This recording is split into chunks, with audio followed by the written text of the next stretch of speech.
ನಾವು ಜಾಸ್ತಿ ಬೂಸ ಹಾಕ್ದಷ್ಟು ಕೆತ್ತಲು ಬಾವು ಬೇಗ ಸ್ಟಾರ್ಟ್ ಆಗುತ್ತೆ. ಬೂಸ ಅಂತ ನೋಡಿ, ಇದು ಹಾಕೋದ್ರಿಂದ ಏನು ಗೊತ್ತಾ ಇಂಪಾರ್ಟೆಂಟು, ಹಸು ಬಡಕಲಾಗಲ್ಲ. ಪೇಪರ್ ಹಿಂಡಿ ಅಂತ, ಪೇಪರ್ ಅಷ್ಟು ಅಕ್ಕಿ ತೌಡು ಗೊತ್ತಲ್ಲ ನಿಮ್ಗೆ, ಒಂದು ಹಸಿಗೆ 4 kg ಕೊಡ್ತೀವಿ. ನಮಸ್ಕಾರ ಸ್ನೇಹಿತರೆ, ನಾನು ನಿಮ್ಮ ಪ್ರೀತಿಯ ಮಾನಸ. ಎಲ್ಲರಿಗೂ ಮಾನಸ ದರ್ಶನ್ ಡೈರಿ ಫಾರ್ಮ್ ಯೂಟ್ಯೂಬ್ ಚಾನಲ್ಗೆ ಸ್ವಾಗತ. ಫ್ರೆಂಡ್ಸ್, ನಾನು ವಿಡಿಯೋದಲ್ಲಿ ನಮ್ಮ ಫಾರ್ಮ್ನಲ್ಲಿ ಎಷ್ಟು ಹಸು ಅವೆ ಎಲ್ಲ ಹಸುಗಳ ಪರಿಚಯ ಮಾಡಿಕೊಟ್ಟಾಗಿದೆ. 10 ಹಸುಗಳು ಎಷ್ಟು ಲೀಟ್ರ್ ಕೊಡುತ್ತೆ ಮತ್ತು ಅವುಗಳ ಸ್ವಭಾವ, ಮೇನ್ ಇಂಪಾರ್ಟೆಂಟಾಗಿ ಏನು ಅವುಗಳ ಸ್ವಭಾವ ಇರುತ್ತೆ ಅದು ಹೇಳಿದ್ದೀನಿ. ಇನ್ನೊಂದು ಕರು ಪರಿಚಯ ಮಾಡಿಕೊಡ್ಬೇಕು. ನೆಕ್ಸ್ಟ್ ವಿಡಿಯೋದಲ್ಲಿ ಕರು ಪರಿಚಯ ಮಾಡಿಕೊಡ್ತೀವಿ. ನನ್ನ ಕರು ಹಾಕಿದ ಮೇಲೆ ಎಷ್ಟು ತಿಂಗಳವರೆಗೂ ಹಾಲು ಕೊಡ್ತೀವಿ, ಇವಾಗ ಪ್ರೆಸೆಂಟ್ ಎಷ್ಟು ಫೀಡ್ ಕೊಡ್ತಾಯಿದ್ದೀವಿ, ಅದಕ್ಕೆ ಹೆಂಗೈತೆ ನಮ್ಮ ಕರು ನೋಡೋಕ್ಕೆ, ಅದಕ್ಕೆ ಎಷ್ಟು ತಿಂಗಳಾಗೈತೆ ಅಂತ ನೆಕ್ಸ್ಟ್ ವಿಡಿಯೋದಲ್ಲಿ ಪರಿಚಯ ಮಾಡಿಕೊಡ್ತೀನಿ ಕರು ಬಗ್ಗೆ. ಇವತ್ತಿನ ವಿಡಿಯೋ ಬಂದು ಫೀಡ್ ಬಗ್ಗೆ ವಿಡಿಯೋ ಮಾಡ್ತಾಯಿದ್ದೀನಿ. ಫೀಡ್ ಬಗ್ಗೆ ಅಂದರೆ ಇವಾಗ ನಾವು ದೊಡ್ಡ ಹಸಿಗೆ ಒನ್ ಟೈಮ್ಗೆ ಎಷ್ಟು ಫೀಡ್ ಕೊಡ್ತೀವಿ, ಏನೇನು ಫೀಡ್ ಕೊಡ್ತೀವಿ, ಎಷ್ಟು kg ಫೀಡ್ ಕೊಡ್ತೀವಿ, ಏನೇನು ಫೀಡ್ ಕೊಡ್ತೀವಿ, ಮತ್ತು ನಮ್ಮ ಹಸುಗಳ ದಿನಕ್ಕೆ ಎಷ್ಟು ಸಲ ಫೀಡ್ ಕೊಡ್ತೀವಿ, ಎಷ್ಟು kg ಕೊಡ್ತೀವಿ, ಮತ್ತು ಅವುಗೆ ಎಷ್ಟು ಸಲ ಮೇವು ಹಾಕ್ತೀವಿ ಅಂತೇಳಿ ಇವತ್ತಿನ ವಿಡಿಯೋ. ವಿಡಿಯೋದಲ್ಲಿ ನನಗೆ ಯಾವ ಥರ ಸಪೋರ್ಟ್ ಮಾಡಿದರೆ ಈ ವಿಡಿಯೋದಲ್ಲೂ ಹಾಗೆ ಸಪೋರ್ಟ್ ಮಾಡಿ. ನೆಕ್ಸ್ಟ್ ಯಾವ್ದು ವಿಡಿಯೋ ಬೇಕು ಅಂತೇಳಿ ಕಮೆಂಟ್ ಬಾಕ್ಸಲ್ಲಿ ಕಮೆಂಟ್ ಮಾಡಿ. ಈ ವಿಡಿಯೋ ಆದಮೇಲೆ ನಿಮ್ಗೆ ಏನಾರು ಎಕ್ಸ್ಟ್ರಾ ಇನ್ಫಾರ್ಮೇಷನ್ ಬೇಕಂತಂದರೆ, ಅಂದರೆ ಈಗ ನೆಕ್ಸ್ಟು ನಾವು ಸೈಲೇಜ್ ಯಾವ ಥರ ಮಾಡ್ಕೊತೀವಿ, ಸೈಲೇಜ್ ಯಾವ ಥರ ಮಾಡ್ಕೊತೀವಿ, ಕಡ್ಡಿ ಹೊರಗಡೆಯಿಂದ ತರಿಸ್ತೀವ ಇಲ್ಲ, ಮತ್ತು ಯಾವುದಕ್ಕೆ ಇದಿರುತ್ತಲ್ಲ ತೆನೆ ಜೋಳದ ಕಡ್ಡಿ, ಅದಕ್ಕೆ ನೇಪಿಯರ್ ಮಿಕ್ಸ್ ಮಾಡಿದರೆ ಹಾಲು ಇಳುವರಿ ಹೇಗೆ ಬರುತ್ತೆ, ಮಿಕ್ಸ್ ಮಾಡ್ಬೋದಾ, ಸಪ್ರೇಟಾಗಿ ಮಾಡ್ಕೊಂಡ್ರೆ ನೇಪಿಯರ್ ಸೈಲೇಜ್ ಹೇಗೆ ವರ್ಕ್ ಆಗುತ್ತೆ, ಹಾಲು ಕೊಡುತ್ತಾ, ಇದ್ರ ಬಗ್ಗೆ ಎಲ್ಲ ಇನ್ಫಾರ್ಮೇಷನ್ ಬೇಕು ಅಂತಂದರೆ ನನ್ನ ಚಾನಲ್ಗೆ ನೀವು ಸಬ್ಸ್ಕ್ರೈಬ್ ಮಾಡ್ಕೋಬೇಕು. ಅದ್ರ ಬಗ್ಗೆ ಎಲ್ಲ ವೀಡಿಯೋಸ್ ಮಾಡಿದಾಗ ನಿಮಗೆ ಬೇಗ ನೋಟಿಫಿಕೇಷನ್ ಬರುತ್ತೆ ಗೈಸ್. ಬನ್ನಿ ಇವಾಗ ನಮ್ಮ ಫೀಡು ಯಾವ ಥರ ಫೀಡ್ ಕೊಡ್ತೀವಿ, ಎಷ್ಟು kg ಕೊಡ್ತೀವಿ ಎಲ್ಲನೂ ತಿಳಿಸಿ. ನಾನು ನಮ್ಮ ರೊಟೀನ್ ಬಗ್ಗೆ ಹೇಳ್ತೀನಿ, ಯಾವ ಥರ ನಾವು ಡೈಲಿ ರೊಟೀನ್ ಯಾವ ಥರ ಫಾಲೋ ಮಾಡ್ತಿದ್ದೀವಿ ಅಂತ ಹೇಳ್ಬಿಡ್ತೀನಿ. ಫಸ್ಟು ನಾವು ಬೆಳಗ್ಗೆ ಎದ್ದ ತಕ್ಷಣ ಫಸ್ಟು ಹಾಲು ಕರಿತೀವಿ. ಈ ಕಡೆ ನಮ್ಮ ಕಡೆ ಹೆಂಗಪ್ಪ ಅಂದರೆ ನಮ್ಮೂರಲ್ಲೇ BMC ಐತೆ, ಕೂಲಿಂಗ್ ಐತೆ, ಹಂಗಾಗಿ ನಮಗೆ ಟೈಮ್ 8 ಗಂಟೆವರೆಗೂ ಇರುತ್ತೆ ಹಾಲು ಹಾಕೋಕ್ಕೆ. ಆದರೂ ನಾವು ಬೆಳಗ್ಗೆ 5 ಗಂಟೆಗೆ ಫಸ್ಟ್ ಹಾಲು ಕರೆದ್ಬಿಡ್ತೀವಿ. ಹಾಲು ಕರೆದು ಆಗ್ತಿದ್ದಂಗೆ ಹಸು 15ರಿಂದ 20 ನಿಮಿಷ ಆ್ಯಕ್ಚುಲಿ ಮಲ್ಕೋಬಾರ್ದು. ಮಲ್ಕೊಂಡ್ರೆ ಏನಾಗುತ್ತೆ ಅಂದರೆ ಅದು ರೋಗಾಣುಗಳು, ನೆಲದಲ್ಲಿರೋ ರೋಗಾಣುಗಳು ತೊಟ್ಟಲ ಸೋಳಿಕೋಗಿ ಕೆತ್ತಲು ಬಾವಾಗೋ ಸಾಧ್ಯತೆ ಜಾಸ್ತಿ ಇರುತ್ತೆ. ಹಾಗಾಗಿ 15ರಿಂದ ಒಂದು ಅರ್ಧ ಗಂಟೆವರೆಗೂ ಮಲ್ಕೋಬಾರ್ದು. ಹಾಗಾಗಿ ನಾವೇನು ಮಾಡ್ತೀವಪ್ಪ ಅಂದರೆ 5 ಗಂಟೆಗೆ ಹಾಲು ಕರಿಯೋಕ್ಕೆ ಸ್ಟಾರ್ಟ್ ಮಾಡಿದ್ರು, ಕೈಯಲ್ಲಿ ಕರೆದ್ರೂ ಒಂದು 6 ಗಂಟೆ 6:15 ಅಷ್ಟೊತ್ತಿಗೆ ಹಾಲು ಕರೆದು ಮುಗಿದ್ಬಿಡುತ್ತೆ ನಮ್ಮದು. ಮಿಷಿನ್ ಹಾಕಿದರೆ ಒಂದು 20 ನಿಮಿಷ ಆದರೆ ಸಾಕು. ಕೈಯಲ್ಲಿ ಕರೆಯೋದಾದ್ರೆ ಸ್ವಲ್ಪ ಲೇಟ್ ಆಗುತ್ತೆ. ಹಾಲು ಕರೆದ ತಕ್ಷಣ ನಮ್ಮ ಹಸುಗಳಿಗೆ ರೊಟೀನ್ ಪ್ರಾಕ್ಟೀಸ್ ಆಗ್ಬಿಟ್ಟೈತಲ್ಲ, ಅವು ಮಲ್ಕೊಳ್ಳಲ್ಲ, ಮೇವು ಹಾಕ್ತಾರೆ ಅಂತ ಗೊತ್ತವಕ್ಕೆ. ಹಾಲು ಕರೆದಾದ ತಕ್ಷಣ ನಾವು ಸೈಲೇಜ್ ಮೇವು ಹಾಕ್ಬಿಡ್ತೀವಿ. ಸೈಲೇಜ್ ಮೇವು ಹಾಕಿ ಏನು ಮಾಡ್ತೀವಪ್ಪ ಅಂದರೆ ನಾವು ಬೂಸನ್ನು, ಇವರೇನಪ್ಪ ಡೈರೆಕ್ಟ್ ಸೈಲೇಜ್ ಮೇವಿಗೆ ಹೋಗ್ಬಿಟ್ರು ಬೂಸ ಕೊಡಲ್ವ ಹಂಗಾದರೆ ಹಸಿಗೆ ಅಂತ ಯೋಚನೆ ಮಾಡಿಬಿಟ್ರೆ, ಬೂಸ ಕೊಡ್ತೀವಿ. ನಾವು ಯಾವ ರೀತಿ ಬೂಸ ಕೊಡ್ತೀವಿ ಗೊತ್ತಾ, ಒಂದು ಬೂಸಿಗೆ ಈಗ 10 ಹಸುಗೂ 10 ಬೂಸಿ ಇಟ್ಬಿಟ್ಟು ಬೂಸ ಹಾಕಿ ನೆನಾಕೆಲ್ಲ ಕೊಡೋಲ್ಲ, ನಾವು ಕೊಡೋದು ಡ್ರೈ ಬೂಸ. ಸೈಲೇಜ್ ಮೇವು ಹಾಕ್ಬಿಡ್ತೀವಿ. ಸೈಲೇಜ್ ಮೇವು ಹಾಕಾದ್ಮೇಲೆ ಒಟ್ಟಿಗೆ ಅದೇ ಮೇವೊಳಿಕೆ ನಾವು ಬೂಸ ಸುರಿದ್ಬಿಡ್ತೀವಿ. ಅಂದರೆ ನಾವೇನೇನು 4 ಥರ ಬೂಸ ಹಾಕ್ತೀವಿ, ಡೈರೆಕ್ಟ್ ಮಿನರಲ್ ಮಿಕ್ಸ್ಚರು ಅಷ್ಟೇ, ಸೈಲೇಜ್ ಮೇವು ಹಾಕಿರ್ತೀವಲ್ಲ ಅದ್ರ ಮೇಕೆನೇ ಹಾಕ್ಬಿಡ್ತೀವಿ. ಮತ್ತು ಸ್ವಲ್ಪ ಮಿಕ್ಸ್ ಮಾಡದೆ ಹೋದ್ರೂ ಇವಾಗ ನಾವು ನೇಪಿಯರ್ ಹಾಕ್ತೀವಿ. ಈಗ ಸ್ವಲ್ಪ ಮೇವಿನ ಅಭಾವ ಬಂದಾಗ ನೇಪಿಯರೆಲ್ಲ ನಾವು ಹಾಕ್ಲೇಬೇಕು. ಯಾವಾಗಲೂ ತೆನೆ ಜೋಳನೇ ಹಾಕೊಂಡು ಹಸ್ಗಳು ಸಾಕೋಕ್ಕಾಗಲ್ಲ. ನಾವೇನಾರ ಇವಾಗ ನೇಪಿಯರ್ ಹಾಕ್ದಾಗ ಹಸ್ಗಳು ಒಂದೊಂದು ತಿನ್ನೋದೇ ಇಲ್ಲ, ಅಲ್ಲೇ ಬಿಟ್ಬಿಡ್ತವೆ. ಆವಾಗ ಏನು ಮಾಡಬೇಕಂದ್ರೆ ಮೇಲ್ಗಡೆ ಡ್ರೈ ಫೀಡ್ ಕೊಡ್ರಿ, ಮಿಕ್ಸ್ ಮಾಡಿರಿ, ಒಂದೇ ಒಂದು ಚೂರು ಗೊಂತಲ್ಲಿ ಏನಾರ ಮೇವು ಉಳ್ಕೊಂಡ್ರೆ ಆಮೇಲೆ ನೋಡ್ರಿ ಬೇಕಾದರೆ, ಆವಾಗ ನಮಗೆ ಅಷ್ಟು ಹಾಲು ಕಡಿಮೆ ಆಗೋಲ್ಲ. ನಾವು ಫೀಡ್ ಕೊಡೋದು ಈ ಥರ. ನೆಕ್ಸ್ಟು ಫೀಡ್ ಕೊಟ್ಟಾದ ತಕ್ಷಣ ನಾವೇನು ಮಾಡ್ತೀವಪ್ಪ ಅಂದರೆ ಹಸುಗಳ್ನ ತೋಟಕ್ಕೆ ಕಟ್ಟೋ 4 ಹಸು ನಿಮಗೆ ಗೊತ್ತೇ ಇದೆ. ನಾನು ಲಾಸ್ಟ್ ವೀಡಿಯೋದಲ್ಲಿ ಪಾರ್ಟ್ 2 ಅಲ್ಲಿ 5 ಹಸು ಪರಿಚಯ ಮಾಡಿಸಿದ್ದೆ. ಅವು 5 ಹಸುನು ತೋಟಕ್ಕೆ ಕಟ್ಬಿಡ್ತೀವಿ. ಹಾಲು ಕರೆದ ತಕ್ಷಣ ನಾವು ಹಾಲು ಕರಿಯೋದು 6 ಗಂಟೆ 6:15 ಅಷ್ಟೊತ್ತಿಗೆ ಹಾಲು ಕರಿತೀವಿ. ಅದಾದಮೇಲೆ ಸೈಲೇಜ್ ಹಾಕ್ತೀವಿ. ಅದಾದ ತಕ್ಷಣ ಹಿಂದೆಯೇ ಬೂಸ ಹಾಕ್ತೀವಿ. ಅದು ತಿನ್ನೋಕ್ಕೆ 1.5 ಗಂಟೆ 2 ಅವರ್ ಬೇಕು. ಆ 2 ಅವರಲ್ಲಿ ಹಸುಗಳು ಮಲಗೋದೇ ಇಲ್ಲ ಶೆಡ್ಡಲ್ಲಿ.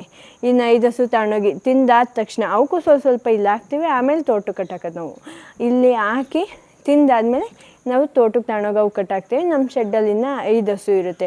ಇನ್ನು 5 ಹಸುಗೆ ಏನಪ್ಪ ಅಂದರೆ ನಾವು ಒಂದೇ ಥರ ಮೇವು ಕೊಡಬಾರ್ದು. ಹಸುಗಳಿಗೆ ಒಂದೇ ಥರ ಮೇವು ಕೊಟ್ಟರೆ ಅವಕ್ಕೆ ಇವಾಗ ಬರೀ ಸೈಲೇಜೇ ಕೊಡ್ತೀರ ನೋಡಿರಿ, ಹೊಟ್ಟೆ ಉಬ್ಬರ ಬರುತ್ತೆ.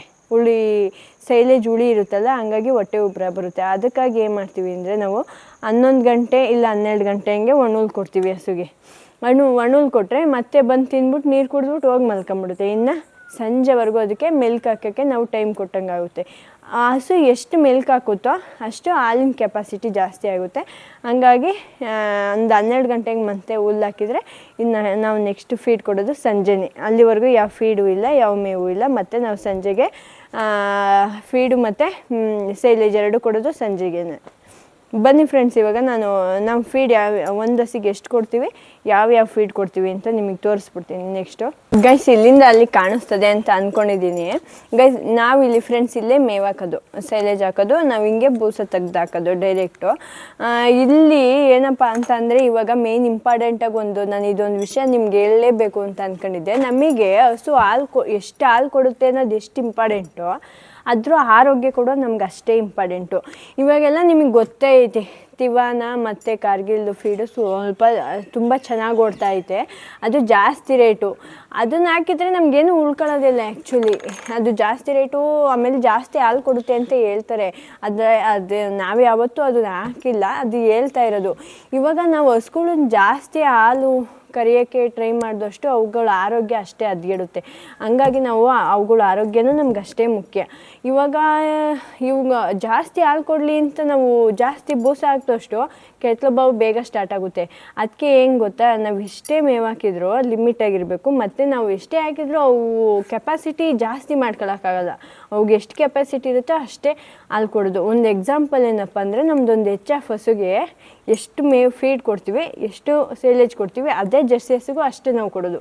ಅಷ್ಟೇ ಫೀಡು, ಅಷ್ಟೇ ಮೇವು. ಆದರೆ HF ಹಸು ಬಂದು ಇವಾಗ 6 ತಿಂಗಳು ಪ್ರೆಗ್ನೆಂಟಲ್ಲಿ 8 ಲೀಟ್ರ್ ಹಾಲು ಕೊಡ್ತೈತೆ. ಅದೇ ಜರ್ಸಿ ಹಸು ಬಂದು 4 ತಿಂಗಳು ಪ್ರೆಗ್ನೆಂಟಲ್ಲಿ 4 ಲೀಟ್ರ್ ಹಾಲು ಕೊಡ್ತೈತೆ. ಈ ಥರ ಜರ್ಸಿಗೂ ಎಷ್ಟು ಕೆಪಾಸಿಟಿ, ನಾವು ಎಷ್ಟೇ ಮೇವು ತುಂಬಿದ್ರು ಎಷ್ಟು ಕೆಪಾಸಿಟಿ ಇರುತ್ತೋ ಅಷ್ಟೇ. ಇನ್ನು HF ಹಸು ಅಷ್ಟೇ, ಅದು ನಾವು ಎಷ್ಟೇ ಮೇವು ಹಾಕಿದ್ರು ಎಷ್ಟು ಕೆಪಾಸಿಟಿ ಇರುತ್ತೋ ಅಷ್ಟೇ. ನಾವು ಹೆಚ್ಚಾಗಿ ಜಾಸ್ತಿ ಹಾಕಿ ಜಾಸ್ತಿ ಹಾಲು ಉತ್ಪಾದನೆ ಮಾಡ್ತೀವಿ ಅನ್ನೋದೆಲ್ಲ ಸುಳ್ಳು. ಅದು ಹಸುವಿಗೆ ಎಷ್ಟು ಬಾಡಿ ವೆಯ್ಟ್ ಇದೆ ಅಂತ ನೋಡ್ಕೊಂಡು ಅದ್ರ ಪ್ರಕಾರ ಮೇವು ಕೊಟ್ಟರೆ ಕರೆಕ್ಟಾಗಿ ಕೊಡ್ತದೆ. ಇಲ್ಲ ನಾವು ಅಷ್ಟು ಹಾಲು ಕರಿಬೇಕು, ಇಷ್ಟು ಹಾಲು ಕರಿಬೇಕು ಅಂತ ಬೂಸ ಏನಾರ ಜಾಸ್ತಿ ಮಾಡ್ದು ಅಂತಂದರೆ ನೆಕ್ಸ್ಟ್ ಅದ್ರ ಪರಿಣಾಮ ನಾವೇ ಅನುಭವಿಸ್ಬೇಕಾಗುತ್ತೆ. ಆ್ಯಕ್ಚುಲಿ ಇದನ್ನು ನಾವು ಆಗಲೇ ಒಂದು ಸತಿ ನಮ್ಗೆ ಅನುಭವ ಆಗ್ಬಿಟ್ಟಿದೆ. ಒಂದು ಚೂರು ನಮ್ಮ ಹಸಿಗೆ ಒಂದು ಚೂರು ರೊಟ್ಟಿನ ಜಾಸ್ತಿ ಮಾಡಿದರೆ, ಹೆಚ್ಚು ಕಮ್ಮಿ ಮಾಡಿಕೊಂಡ್ರೆ ಹಾಲು ಕಮ್ಮಿ ಆಗುತ್ತೆ, ಇಲ್ಲಾಂದರೆ ಕೆಟ್ಲಬಾವು ಸ್ಟಾರ್ಟ್ ಆಗುತ್ತೆ. ಬೂಸ ಜಾಸ್ತಿ ಮಾಡಿದ್ರು ಅಷ್ಟೇ. ನಾವು ಇಷ್ಟು ಅಂತ ಫಿಕ್ಸಾಗಿ ಅವಕ್ಕೆ ಆಗಲೇ ಫಿಕ್ಸ್ ಮಾಡಿಬಿಟ್ಟಿದ್ದೀವಿ. ನೀವು ಇಷ್ಟೇ ತಿಂದು ಇಷ್ಟು ಹಾಲು ಕೊಟ್ಟರೆ ಸಾಕು. ನಮಗೆ ಹೆಚ್ಚಾಗಿ ಹಾಲು ಬರೋದಕ್ಕಿಂತ ನಿಮ್ಮಿಂದ ಇಂಪಾರ್ಟೆಂಟು ನಿಮ್ಮ ಆರೋಗ್ಯ.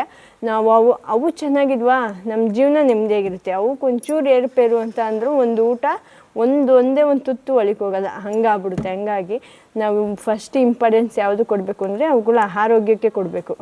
ಬನ್ನಿ ಗೈಸ್, ಇವಾಗ ನಾನು ಯಾವ್ಯಾವ ಫೀಡ್ ಹಾಕ್ತೀವಿ ನಾವು ಅಂತ ನಿಮಗೆ ತೋರಿಸ್ಬಿಡ್ತೀನಿ. ಗೈಸ್, ಇದರಲ್ಲಿ ಈ 4 ಬೂಸ್ತಿಂದ ಒಂದು ಹಸುಗೆ, ದೊಡ್ಡ ಹಸುಗೆ ನಾವು ಒಂದು ಟೈಮ್ಗೆ 4 kg ಫೀಡ್ ಕೊಡ್ತೀವಿ. ಇದು ಇದ್ಯಾವುದಪ್ಪ ಅಂತಂದರೆ, ನಿಮಗೆ ಕಾಣಿಸ್ತೈತೆ ಹೆಂಗೋ ಗೊತ್ತಿಲ್ಲ, ಸ್ವಲ್ಪ ಬೇಕಾದ್ರೆ ಆಮೇಲಿಂದ ಝೂಮ್ ಮಾಡ್ತೀನಿ ನೋಡಿ ಗೈಸ್. ಇದು ಬಂದು ರವೆ ಬೂಸ ಅಂತ ನೋಡಿ. ಇದು ಹಾಕೋದ್ರಿಂದ ಏನು ಗೊತ್ತಾ ಇಂಪಾರ್ಟೆಂಟು, ಹಸು ಬಡಕಲಾಗಲ್ಲ, ಸ್ವಲ್ಪ ಬಾಡಿ ಚೆನ್ನಾಗಿ ಬರುತ್ತೆ. ಹಂಗಾಗಿ ಇದನ್ನು ರವೆ ಬೂಸ ಹಾಕ್ತೀವಿ. ಇದನ್ನು ನಾವು ಒಂದು ಹಸುಗೆ, ಇದು ಗೊತ್ತಲ್ಲ, ಇದು ಗ್ರೀಸ್ ಡಬ್ಬ ಬರುತ್ತೆ, ಟ್ಯಾಕ್ಟ್ರಿಗೆ ಗ್ರೀಸ್ ಕೊಡ್ತಾರಲ್ಲ ಆಯಿಲ್ಲು, ಇದು 1 kg ಡಬ್ಬ ಹಾಕ್ತೀವಿ. ಇದು ರವೆ ಬೂಸ, ಇದನ್ನ 1 ಜಗ್ ಹಾಕ್ತೀವಿ. ನೆಕ್ಸ್ಟು ಗೈಸ್, ಇದು ಬಂದು ಇದು ನೋಡ್ತಾ ಇರ್ಬೋದು, ಇದು ಕಡ್ಡಿ ಬೂಸ. ನಾವು ದೊಡ್ಡವಕ್ಕೆ ಎಷ್ಟು ಕೊಡ್ತೀವಿ ಅಂದರೆ, ಒಂದು ಟೈಮ್ಗೆ ಒಂದು ದೊಡ್ಡ ಹಸಿಗೆ ಇದರಲ್ಲಿ 2 ಜಗ್ ಕೊಡ್ತೀವಿ ಕಡ್ಡಿ ಬೂಸನ. ಇದು ನಾವು ಕಡ್ಡಿ ಬೂಸ ಯಾವುದಪ್ಪ ಅಂತಂದರೆ ಯೂಸ್ ಮಾಡ್ತಾ ಇರೋದು, ಇದ್ರ ಹೆಸರು ಶಾಂತಿ ಅಂತೇಳಿ. ಇದರಲ್ಲಿ 2 ಥರ ಬರುತ್ತೆ, ಒಂದು 50 kg ಒಂದು 70 kg 2 ಬರುತ್ತೆ. ನೆಕ್ಸ್ಟ್ ಬಂದು ಗೈಸ್, ನಾವು ಫೀಡ್ ಕೊಡೋದು ನೋಡಿ ಗೈಸ್, ಇದು ಪೇಪರ್ ಹಿಂಡಿ ಅಂತ, ಪೇಪರ್ ಅಷ್ಟು ತೆಳ್ಳಗಿರುತ್ತೆ. ಅಂದರೆ ಸ್ವಲ್ಪ ದಪ್ಪಿಂಡಿಲಿ ಕಬ್ಬಿಣ ಕಲ್ಲು ಎಲ್ಲ ಮಿಕ್ಸ್ ಬರುತ್ತೆ ಅಂತ ಕಂಪ್ಲೇಂಟ್ ಐತೆ ಅಂತೇಳಿ ನಾವು ತರೋದು ಪೇಪರ್ ಹಿಂಡಿ, ಸಣ್ಣಗಿರುತ್ತೆ. ಇದು ನಾವು ಒಂದು ಹಸುಗೆ, ಚೆನ್ನಾಗಿ ಹಾಲು ಕೊಡೋ ಹಸುಗೆ ಬಂದು ಎಷ್ಟಪ್ಪ ಕೊಡ್ತೀವಿ ಅಂತ ಅಂದರೆ, ಈಗ ಒಂದು 15 ಲೀಟ್ರು ಹಾಲು ಕೊಡ್ತಿದ್ರೆ ಒಂದು ಜಗ್ ಹಾಕ್ತೀವಿ. ಕಡಿಮೆ ಇದ್ದರೆ ಅದು ಹಾಲಿನ ಕೆಪಾಸಿಟಿ ನೋಡ್ಕೊಂಡು ನಾವು ಇದನ್ನು ಹಾಕೋದು, ಅರ್ಧ ಜಗ್ ಹಾಕ್ತೀವಿ. ಪಡ್ಡೆಗಳಿಗೆ ಸ್ವಲ್ಪ ಕಡಿಮೆ ಹಾಕ್ತೀವಿ. ಹಂಗೆ ಇದನ್ನು ಎಲ್ಲ ಹಸುಗಳಿಗೂ ಒಂದೇ ಥರ ಹಾಕೋಲ್ಲ ನಾವು. ಹಾಲು ಇಳುವರಿ ಹೇಗೆ ಬರುತ್ತೋ ಆ ರೀತಿ ಇದನ್ನು ಬೂಸನ್ನು ಅಷ್ಟೇ ಅದ್ರ ಹಾಲು ಇಳುವರಿಗೆ ತಕ್ಕಂತೆ ಮೇಂಟೈನ್ ಮಾಡ್ತೀವಿ ಗೈಸ್. ಆಮೇಲೆ ನೆಕ್ಸ್ಟ್ ಬಂದು ಇದು ನಾವು ಇದಕ್ಕೂ ಮುಂಚೆ ಇದ್ರ ಜೊತೆಗೆ ಏನು ಜೋಳದ ಹಿಟ್ಟು ಹಾಕ್ತಿದ್ದೋ. ಜೋಳದ ಹಿಟ್ಟು ಏನಪ್ಪ ಅಂತಂದರೆ ನಾವು ಹಾಕೋ ಸೈಲೇಜಲ್ಲಿ ಇರುತ್ತೆ, ಮತ್ತು ನಾವು ಬೂಸ ಇರುತ್ತಲ್ಲ ಕಡ್ಡಿ ಬೂಸ ಅದರಲ್ಲೂ ಇರುತ್ತೆ. ಹಂಗಾಗಿ ನಾವು ಜೋಳದ ಹಿಟ್ಟು ಕ್ಯಾನ್ಸಲ್ ಮಾಡಿ ಇದು ತೌಡು, ಅಕ್ಕಿ ತೌಡು ಗೊತ್ತಲ್ಲ ನಿಮಗೆ, ಎಮ್ಮೆಗೆಲ್ಲ ಬೆಣ್ಣೆ ಚೆನ್ನಾಗಿ ಬರಲಿ ಅಂತ ಹಾಕ್ತಾರಲ್ಲ, ಇದು ಅಕ್ಕಿ ತೌಡು. ಇದನ್ನು ಒಂದು ಜಗ್ ಹಾಕ್ತೀವಿ. ಅದನ್ನೇ ದೊಡ್ಡ ಹಸುಗಳಿಗೆ ಹಾಲು ಕೊಡ್ತಾ ಇರ್ತಾವಲ್ಲ ಅವಕ್ಕೆ. ಈ ಪಡ್ಡೆಗಳಿಗೆ ಸ್ವಲ್ಪ ಕಡಿಮೆ ಹಾಲು ಕೊಡೋವಕ್ಕೆಲ್ಲ ಒಂದು ಅರ್ಧ. ಫ್ರೆಂಡ್ಸ್, ಇದು ಹೇಳಿದ್ನಲ್ಲ, ಇದು ಬಂದು ಅಕ್ಕಿ ತೌಡು. ಅದೇ ನಾವು ಜೋಳದ ಹಿಟ್ಟು ಕೊಡೋಲ್ಲ, ಎರಡರಲ್ಲೂ ಜೋಳ ಇರುತ್ತೆ ಅಂತೇಳಿ ಜೋಳದ ಹಿಟ್ಟು ಕ್ಯಾನ್ಸಲ್ ಮಾಡಿ ಅಕ್ಕಿ ತೌಡು ಒಂದು ಕೊಡ್ತೀವಿ. ಇವಾಗ ಗೊತ್ತಾಯ್ತಲ್ಲ ಫ್ರೆಂಡ್ಸ್, ನಾವು 4 ಫೀಡನ್ನ ಸೇರಿಸಿ ಒನ್ ಟೈಮ್ಗೆ ಒಂದು ಹಸಿಗೆ 4 kg ಕೊಡ್ತೀವಿ. 4 ಫೀಡಿಂದನೂ ಒಂದು ಟೈಮ್ಗೆ 4 kg. ದಿನಕ್ಕೆ 2 ಸಲ ನಾವು ಕೊಡೋದು, ದಿನಕ್ಕೆ 2 ಸಲ ಮೇವು ಹಾಕೋದು. ಒನ್ ಟೈಮ್ ಮಾತ್ರ ಒಣುಲ್ ಹಾಕ್ತೀವಿ.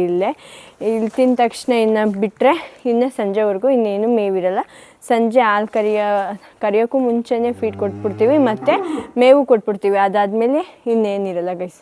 ಇನ್ನೇನಾರ ನಿಮಗೆ ಯಾವುದ್ರ ಬಗ್ಗೆ ನೆಕ್ಸ್ಟು ನಮ್ಮದು ಸೈಲೇಜ್ ತೊಟ್ಟಿ ಆ ಕಡೆ ಇದೆ, ಅದನ್ನು ನೆಕ್ಸ್ಟು ನಾನು ಶೆಡ್ ಬಗ್ಗೆ ವಿಡಿಯೋ ಮಾಡ್ತೀನಲ್ಲ ಅವಾಗೆಲ್ಲ ತೋರಿಸ್ತೀನಿ. ನಮ್ಮ ಶೆಡ್ ಯಾವ ಥರ ಐತೆ, ಮತ್ತು ಕರು ಎಲ್ಲಿ ಕಟ್ಟಾಕ್ತೀವಿ, ನಮ್ಮದು ಸೈಲೇಜ್ ತೊಟ್ಟಿ ಎಲ್ಲೈತೆ ಅಂತೇಳಿ. ಈಗ ನಮ್ಮದು ನೆಕ್ಸ್ಟು ಏನಪ್ಪ ಅಂದರೆ, ಇದು ಏನು ತೆನೆ ಜೋಳ ಇರುತ್ತಲ್ಲ, ತೆನೆ ಜೋಳ ಇನ್ನೇನು ನಾಳೆದಲ್ಲಿ ಕುಯ್ತೀವಿ. ಅದ್ರ ನಾವು ಕುಯ್ಯೋದ್ರಿಂದ ಹಿಡ್ದು ಸೈಲೇಜು ಮಾಡೋದ್ರವರೆಗೂ ಹೇಗೆ ಮಾಡ್ತೀವಿ ಅಂತ ವಿಡಿಯೋ ಬೇಕು ಅಂತಂದರೆ ಕಮೆಂಟ್ ಬಾಕ್ಸಲ್ಲಿ ಸೈಲೇಜ್ ಅಂತ ಕಮೆಂಟ್ ಮಾಡಿ. ನೆಕ್ಸ್ಟ್ ವಿಡಿಯೋ ಖಂಡಿತ ಬೇಕಾದರೆ ಫುಲ್ ವಿಡಿಯೋ ನಾವು ಕಟಾವು ಮಾಡೋದ್ರಿಂದ ಹಿಡಿದು ಅಲ್ಲಿ ಸೈಲೇಜ್ ಮಾಡಿ ತೊಟ್ಟಿಲಿ ಮುಚ್ಚೋವರೆಗೂ ನಾನು ವಿಡಿಯೋ ತೋರಿಸ್ತೀನಿ ನಿಮಗೆ, ನಾವು ಯಾವ ರೀತಿ ಸೈಲೇಜ್ ಮಾಡ್ಕೊತೀವಿ ಅಂತೇಳಿ. ನೆಕ್ಸ್ಟ್ ವಿಡಿಯೋ ಯಾವ ಥರ ಬೇಕು ಅಂತೇಳಿ ಕಮೆಂಟ್ ಬಾಕ್ಸಲ್ಲಿ ಕಮೆಂಟ್ ಮಾಡಿ ಗೈಸ್. ಮತ್ತು ನೆಕ್ಸ್ಟ್ ವಿಡಿಯೋದಲ್ಲಿ ಏನಪ್ಪ ಅಂತಂದರೆ ನಮ್ಮ ಶೆಡ್ಡು ಮತ್ತು ಕರು ಎಲ್ಲಿ ಕೂಡಾಕ್ತೀವಿ, ಸೈಲೇಜ್ ಎಲ್ಲಿ ಮಾಡ್ಕೊತೀವಿ, ಯಾವ ರೀತಿ ಮೇವು ಹಾಕ್ತೀವಿ ಅಂತ ಎಲ್ಲ ವೀಡಿಯೋಸ್ ಬೇಕು ಅಂತಂದರೆ ನಾನು ನೆಕ್ಸ್ಟ್ ವೀಡಿಯೋ ಹಾಕಿದಾಗ ನಿಮಗೆ ನೋಟಿಫಿಕೇಷನ್ ಬರಬೇಕು ಅಂತಂದರೆ ನನ್ನ ಚಾನಲಿಗೆ ಸಬ್ಸ್ಕ್ರೈಬ್ ಮಾಡ್ಕೋಬೇಕು. ಅಲ್ಲಿ ಪಕ್ಕದಲ್ಲಿ ಬರೋ ಬೆಲ್ ಐಕನ್ ಕ್ಲಿಕ್ ಮಾಡಿ ಅಲ್ಲಿ ಆಲ್ ಅಂತ ಆಪ್ಷನ್ ಇರೋದನ್ನ ಸೆಲೆಕ್ಟ್ ಮಾಡ್ಕೊಳ್ಳಿ. ಆವಾಗ ನಾನು ಯಾವುದೇ ವೀಡಿಯೋ ಮಾಡಿದರೂ ನಿಮಗೆ ಬೇಗ ಬರುತ್ತೆ ಗೈಸ್.